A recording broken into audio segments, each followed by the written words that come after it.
Good evening दोस्तों, स्वागत है आपको हमारे यूट्यूब चैनल पिकरा मैथ्स में।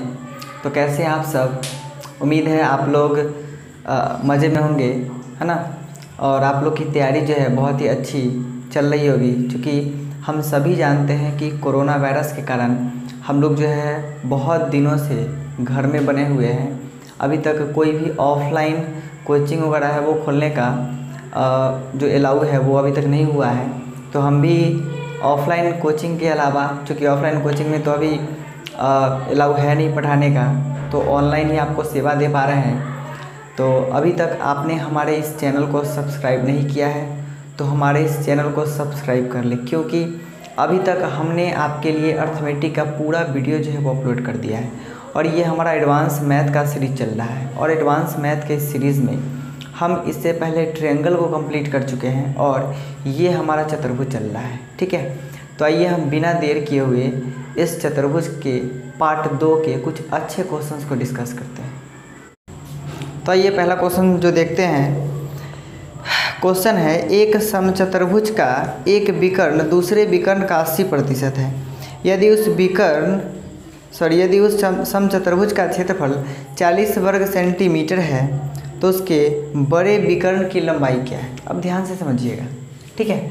हम मानते हैं कि एक समचतुर्भुज होगा, ठीक है, उसका 2 विकर्ण होगा, और विकर्ण जो होगा वो क्या होगा, D1 और D2 होगा। ठीक है, अगर हम बात करें, कहता क्या है कि पहला जो है ना वह एक विकर्ण दूसरे विकर्ण का 80% है। ये जो विकर्ण है इसका क्या 80%। अब ध्यान से ये समझेंगे, अगर इसको हम 100 मानते हैं तो ये क्या होगा 80 होगा।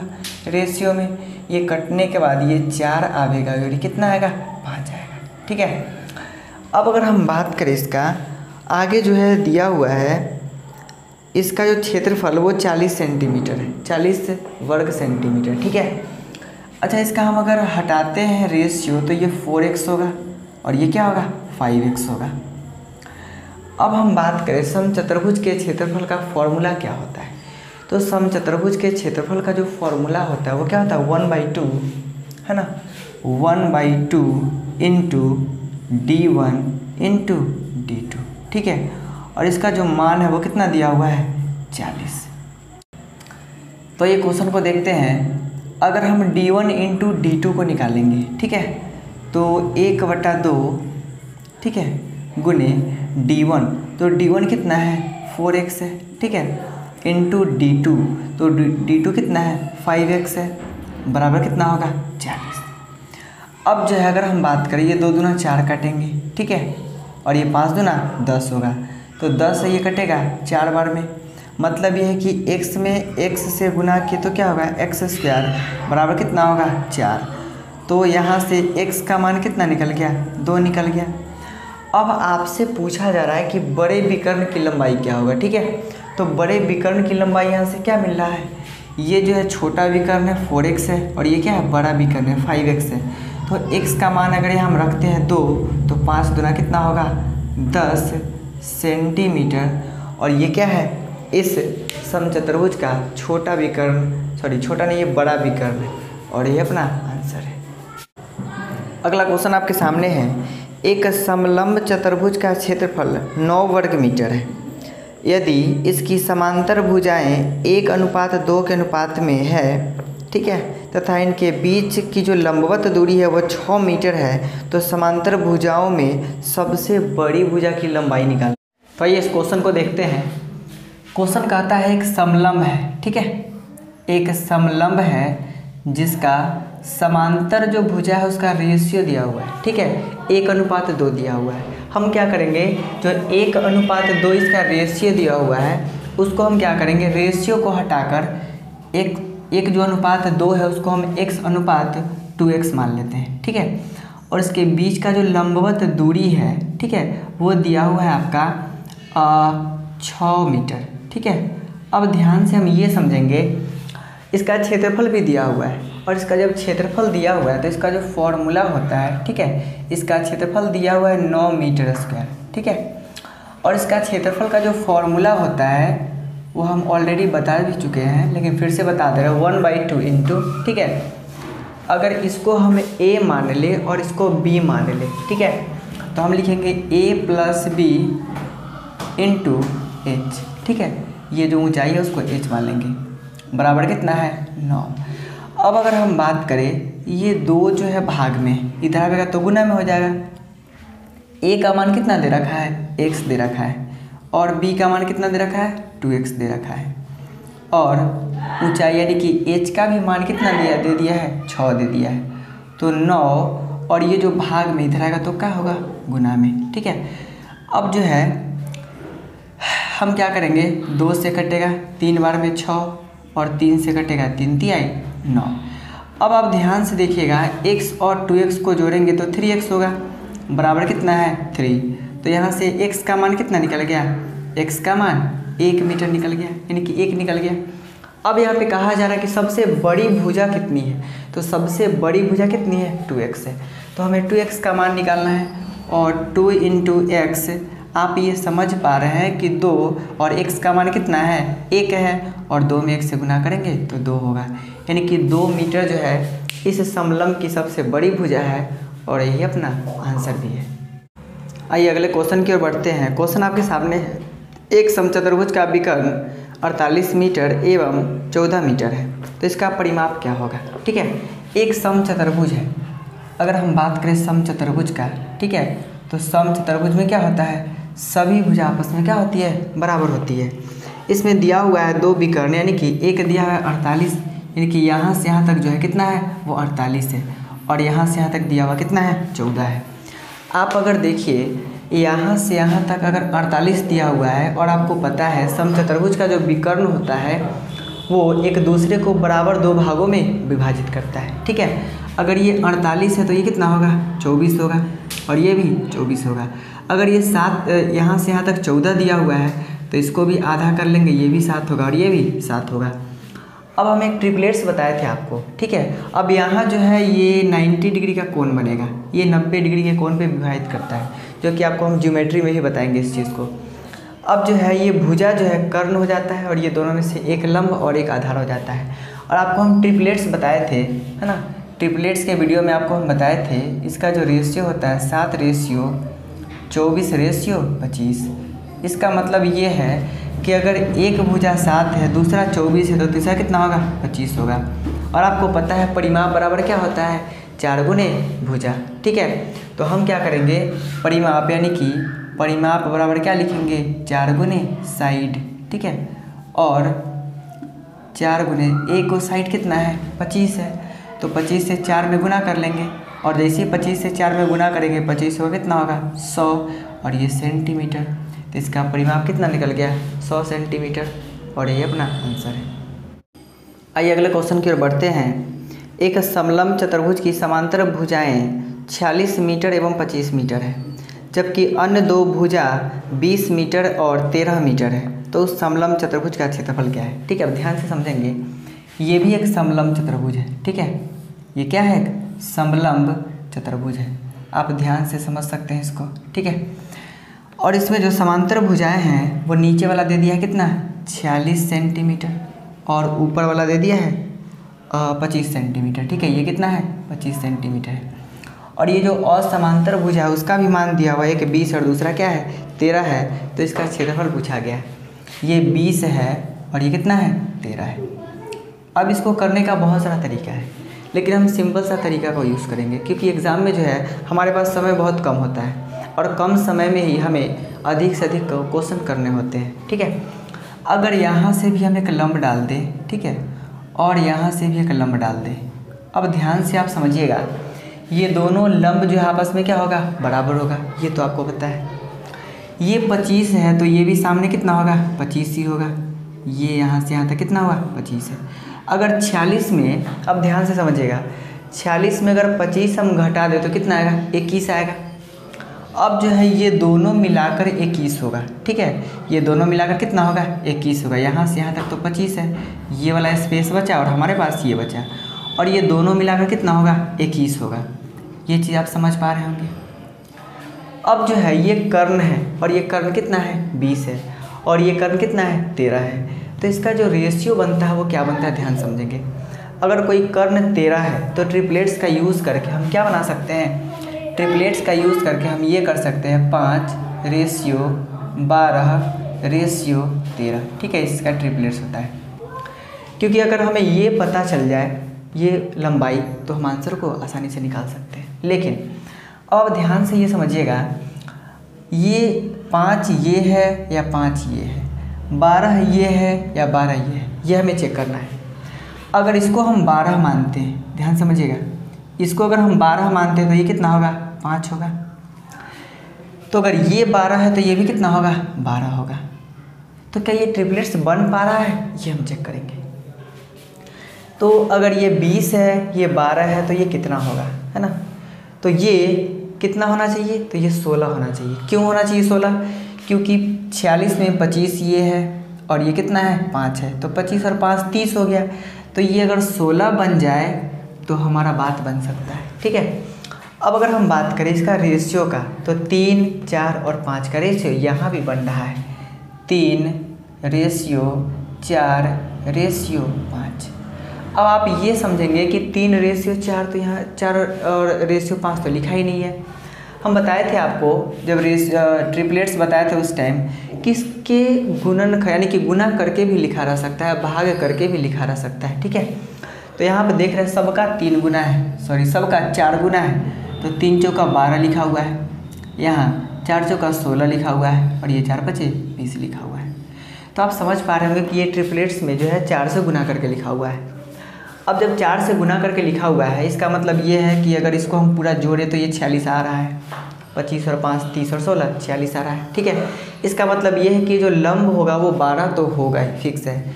अगर ये 12 हो गया तो समलंब का क्षेत्रफल बहुत ही आसान है, ठीक है। समलंब का क्षेत्रफल का जो फॉर्मूला होता है, ठीक है, वो कितना होता है, 1/2 गुने, इसको अगर हम a मान ले ये टोटल भुजा को और यहाँ से यहाँ तक को b मान ले, ठीक है, तो a + b और इनटू ऊंचाई, यानी कि ये जो ऊंचाई है उसको h मान ली। अब 1/2 गुने a का मान कितना है, 25 है, ठीक है, तो हम 25 लिख लेंगे। और b का मान कितना है, तो यहाँ से यहाँ तक टोटल कितना है, 46 है, तो 46 लिख लिए। इनटू h कितना दिया हुआ है, 12 दिया हुआ है। अब ये 2 से अगर कटेगा तो 6 दूना 12, ठीक है। 25 और 46 को ऐड कर लेंगे तो 6 5 11 के 1 हासिल 1, 4 और 2 6 और 1 7, ठीक है, गुने 6।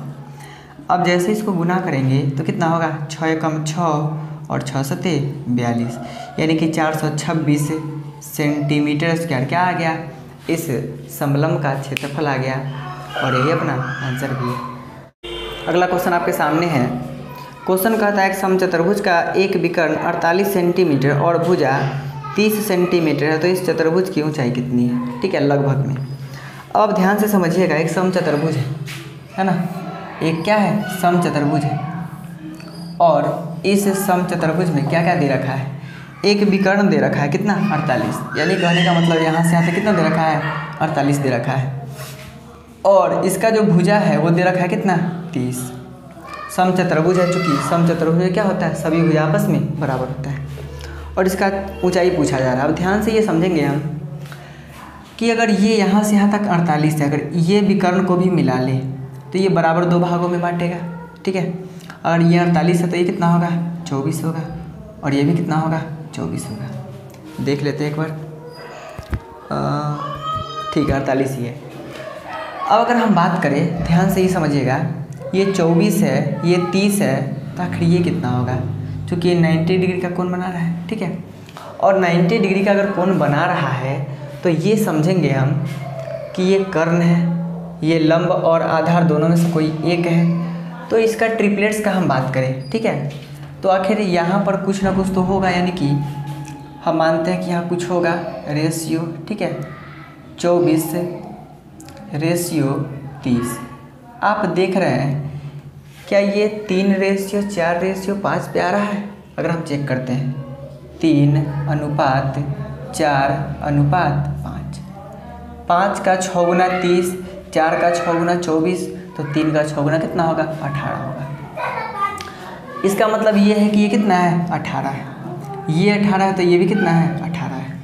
अब आप समझ पा रहे होंगे कि इसका क्षेत्रफल जो है हम आसानी से अब निकाल सकते हैं, लेकिन हमारे जो क्वेश्चन है उसमें क्या पूछा गया, इसकी ऊंचाई क्या है। एक और हम फिगर बनाते हैं, ठीक है, ताकि आपको अच्छी तरीके से समझ में आए।